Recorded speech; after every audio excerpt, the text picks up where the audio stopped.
Donald Trump picking up an endorsement from one of his hometown papers, the New York Post, part of the family here at Fox News.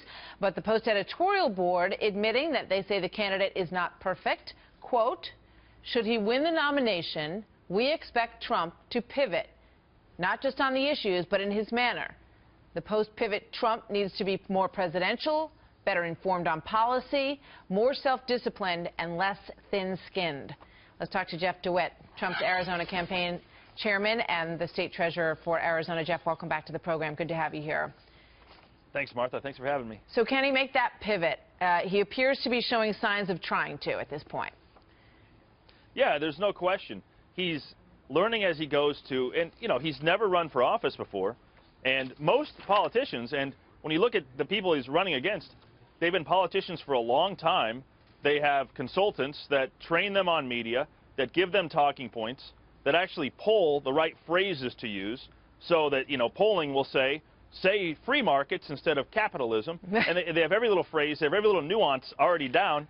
You know, and he's a businessman that's a very successful. It's getting in the race. And so that's what people appreciate, though, is he's very real and he's very genuine. And he talks like a normal person. He doesn't talk like a polished politician. It's a fine line. You don't want to allow anybody to get too over-programmed, though, because then they quickly devolve into the boredom category, which, of course, Donald Trump has not been part of. I just want to read everybody at home a little bit of this editorial, because it's very interesting. Trump has electrified the public, the Post says, drawing millions of new voters to the polls and inspiring people who had given up on ever again having a candidate who would fight for them.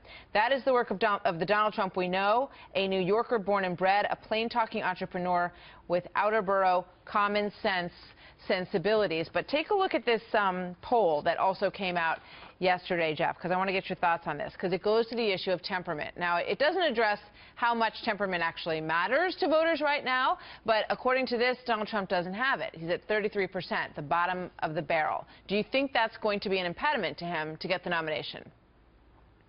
I don't think so at all. It just shows that he's not what we're used to in politics, which is so refreshing and great. We're used to these politicians that have every word and every phrase managed by their high-paid consultants, and he's coming out and he's talking like a real person. I think just some people are having to get used to the fact that he talks like a normal person. Again, he's a real guy. But the other part of that poll, which is great, if you go back 3 weeks, you know, he had a 3-point lead over Ted Cruz. That has widened in less than a month to an 18-point lead over Ted Cruz, and it shows that this race is really turning into a runaway victory for him. As we're seeing, you can see it in the crowds, just the size of the crowds they poll and everything else, and some of the votes that have come in states like where I am, Arizona, where he got 2 votes for every 1 Cruz vote. And so I think we're finally seeing the polls. Sorry to interrupt. I want to look at one more poll before we run out of time. And this is the one that shows presidential voter preference. And this is what John Kasich is, you know, yelling about everywhere he goes. He is the one, according to the numbers, who can beat Hillary Clinton 49-40. Trump loses to her by 7%.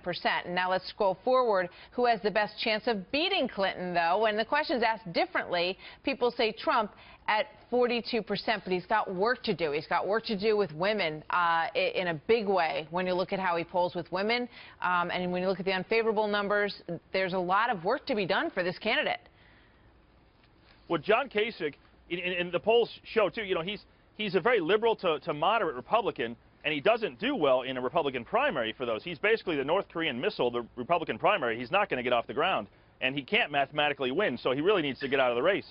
But Donald Trump, my other favorite part about that poll, he scores the highest on the Republican side of getting things done and being an effective president, which is also where Ted Cruz scores the lowest on getting things done. And that just shows, you know, Ted Cruz is part of the establishment, Senator Cruz, in a Congress that is known for not getting anything done and has a very low approval rating. Donald Trump is effective, he's a leader, and he gets things done, and that's what people want. Well, the Post in this endorsement calling for him to get more specific on policy.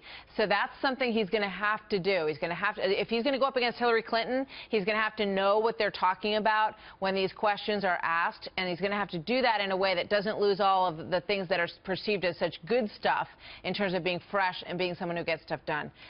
So we will see if he can do that. Jeff, thanks. Good to see you this morning.